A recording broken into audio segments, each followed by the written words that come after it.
Good morning, wonderful family. Good morning. Welcome to the beautiful city of Eldoret in Kenya. Eldoret is literally one of my new favorite parts of Kenya. It's almost like Kindu. I went to Kindu once and never left. Same thing with Eldoret. This place is just incredibly beautiful. And so I want you to come with me and let's take a look at this magnificent, very simple home that is really well done, but it's still an active construction site. So the interiors are not finished yet, and so I'll come back and show you what it looks like when it's all said and done. But this home belongs to a really good friend of mine who I connected with, and we've been friends since then. So as we take a look at this really cool home, I want to speak with you about some of the design choices that we make for homes that are built in slightly cooler areas. And Eldoret, I would say, compared to where I live in Karating in Western Kenya, is slightly cooler. And I'm saying cooler by African standards, not for those who live in Europe or North America. In Kenya, many parts of Kenya are relatively warm, but there are parts of Kenya, especially in Rift Valley and in the central part, Nairobi and all that, that can get cold. And so when we're building in this area, there's some design features that will make your home a lot more comfortable as compared to the kinds of homes we build in other parts of Kenya that are warm.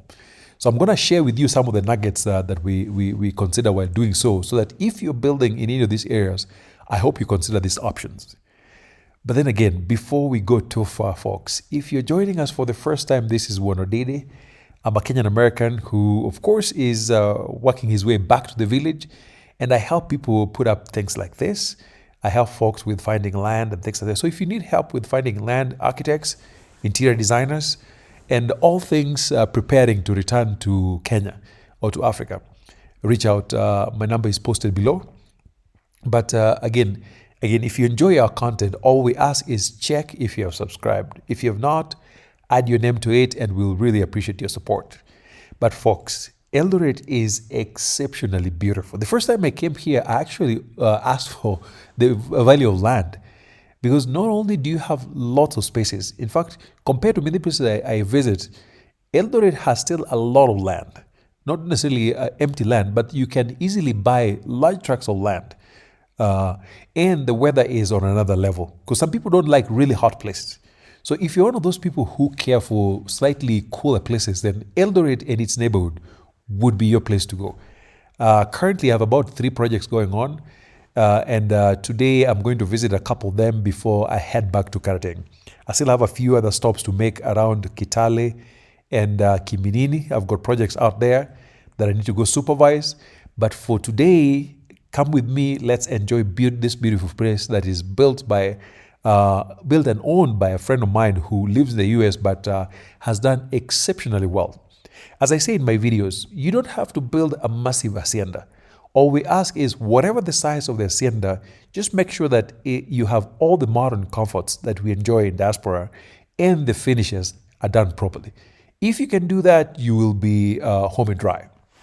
So you'll see as you walk with me, some of the features in this home are actually fabricated on site, while some are actually imported. And excuse me. For those of you who live outside Kenya, I'm sure you'll spot a few things that you know that this one probably came from some kind of a store in the US. But nonetheless, just look at the lawn itself. And then you look at the sky. I just love this space. So come with me. Let's take a look. And remember, like I said, this is still an active construction site. And so most of the interiors are yet to be done. The exteriors are done. Landscaping is almost done, but see, with landscaping, excuse me, you never finish in one go. There's always something you're adding, but the interior works is still in progress, so there's still a whole lot more to be done in here. But I think this home is just the perfect size, perfect design. As you walk with me around, many people don't like story houses. It's very functional, very accessible. And so the question here is, can the designers pull off a perfect interior? So here's some suggestions you want to think about when you're building in a slightly cooler area. Number one, for flooring, you probably want to consider options like vinyl or wood because tiles can be really cold. And almost every single home I've walked into around Eldoret When you travel here, possibly like around July, August, the floors can really be cold. And I'm saying cold for those of us who were raised in Africa. So it is okay to consider vinyl flooring and wood. That will help with, especially in common areas like maybe living rooms and possibly maybe bedrooms. Or if you go tiles, just make sure you have enough rugs everywhere you spend enough time. If at all possible, you want to consider aluminum windows. They tend to have a much better temperature control as opposed to steel. But even if you do steel, there are ways to do steel in ways that they almost look like aluminum and control temperature better. So in another video, possibly this week, I'm going to post for you the way we do steel windows that look almost like aluminum windows. And then in traditional Kenyan homes, you'll see some kind of vents all around the top of the house, mostly in living rooms, kitchen, and all that. If you're building in a cold place, you probably want to avoid those things. They're actually not necessary. They're things we've done over the years that you don't need them. So those are two cheese around the house simply make it difficult for you to control the temperature within. So avoid those things. If at all possible, make sure you have fireplaces. I mean, these things come in handy whether you're doing wood fireplace or electric fireplace. Whenever it's cold, you can always fire it up and make the room really cozy. So consider fireplaces in your living rooms and bedrooms. And then that said, just make sure that the home is has a well-oriented design to capture passive solar heating because usually dark homes are colder. So you want to have your big windows with massive light so that even when it's shining and cold, inside it doesn't feel too cold.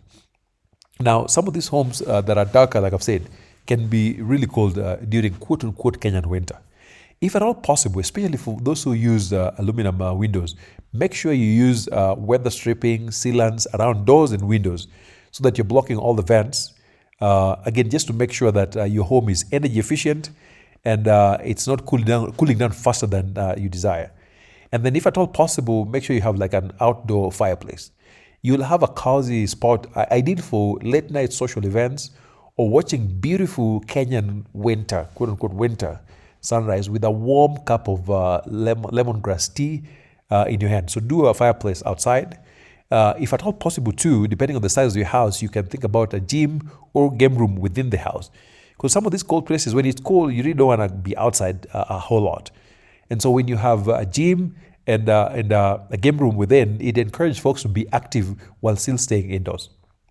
So remember, when it's cold outside, it can be hard to motivate yourself to leave the house. So by incorporating a recreation room within your house, you won't have to leave at all. So create a home gym that has all your favorite equipment to make it easier for you to stay within and still stay active. Because it's very easy to sit on your butt and not be active when it's cold. This is a very common event for those of us who live outside Kenya. Now, again, depending on the size of your house, I can always say that you want to think about creating some kind of scullery for preparing food. I mean, most Kenyans actually cook at home. I was just shocked that there are many Americans who don't cook at all. They simply buy food from the store. In Kenya, pretty much almost everyone cooks, with a few exceptions here and there. So again, during quote-unquote Kenyan winter months, for those who experience winter, a warm home-cooked meal always hits a spot. So I know most people cook, but just make sure you have some kind of scullery, which for those who don't know what that is, a scullery is a smaller second kitchen, ideal for prepping food and keeping the mess of the kitchen out of the main kitchen. It's actually one of the things that I wish I did for my house. So we have an open plan for those of you who've seen my house, but I wish we had that scullery, that's second kitchen where you can do all your quote-unquote dirty cooking without necessarily having all that mess visible to guests on the other side. So you do that. But as I describe all of this, I'm curious to hear, those of you who are built in places like Eldoret, in central Kenya, what else do you use? I've seen people who also use wood for the walls. And I think they look very beautiful. So if you can do that in places that are safe to do that, that's fine. Most people are just worried that if you do like a house made of wood, then the uninvited guests can just come and cut through your house. The majority of homes I've seen in America are just made of wood all over. And so wood-built homes in Kenya look nice and they work just fine. One thing you notice too, in this part of Eldoret, you hardly see concrete or perimeter walls. Most people have live fences. I love it, and it seems to be the norm. People either have live fences or stick fences. My sense is that I don't think they have serious issues with the termites on this end. We can do that in keratin. Lastly, make sure you're not single. If worst case scenario, just find even a PRN, because again, you just never know. Oh, and I was forgetting, use high efficiency solar systems, especially monocrystalline panels. All right, folks, my time is up, and I will see you in the next video.